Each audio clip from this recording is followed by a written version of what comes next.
একজন শিক্ষার্থী ভালো লিখতে পারে না, সে আমাকে তার থিসিস লেখার অফার দিয়েছে, এর বিনিময়ে সে আমাকে টাকা দিবে। এটা আমার জন্য জায়েজ হবে কিনা? থিসিস জমা দিতে না পারলে সে সার্টিফিকেট পাবে না। একজন শিক্ষার্থীকে যে থিসিস লিখতে দেয়া হয়, এটা তার যোগ্যতার মানদণ্ড পরিমাপ করবার জন্য, তাকে যে সার্টিফিকেট দেওয়া হবে সেটা যথার্থতা নিশ্চিত করবার জন্য এবং সেটার সার্থকতার জন্য এই কাজটি তাকে দেওয়া হয়।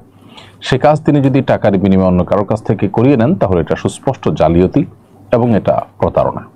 কারণ থিসিসটা তার নামে তিনি জমা দিবেন, অথচ এই থিসিস লিখেছেন আরেকজন, তাহলে এই সার্টিফিকেট পাওয়ার হকদার তিনি, যিনি এটা লিখেছেন। তো একজন লিখেছেন আর সার্টিফিকেট আরেকজনের নামে ইস্যু করা হবে, এটা সুস্পষ্ট জালিয়াতি এবং প্রতারণা। আর এ ধরনের কাজে কেউ কারোর সহযোগিতা করা জায়েজ নাই, বিধায় আপনি কোনোভাবেই কারোর থিসিস লিখে দেওয়ার কাজ নিতে পারেন না। এটা নৈতিক ত্রুটি এবং একজন মুসলিম হিসাবে আমাদের জন্য এটি সুস্পষ্টভাবে হারাম এবং আল্লাহর কাছে জবাবদিহিতার মুখোমুখি আমাদেরকে হতে হবে। আল্লাহর কাছে জবাবদিহি করতে হবে, কিয়ামত দিন দাঁড়াতে হবে জবাব দেওয়ার জন্য, সেরকম একটা বিষয়। অতএব খুব সিরিয়াস ইস্যু। সামান্য কিছু টাকার জন্য যদি আমার ইমান, আমার আমলকে বিক্রি করে দিই, তাহলে অনন্ত অসীমকালের যে যাত্রা, সে যাত্রায় আমাদেরকে বিপদের মুখে পড়তে হবে।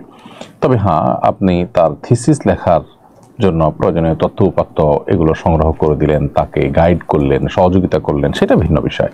কিন্তু তার থিসিস তাকে লিখতে হবে, আপনি পুরোটা লিখে রেডি করে দিতে পারবেন না।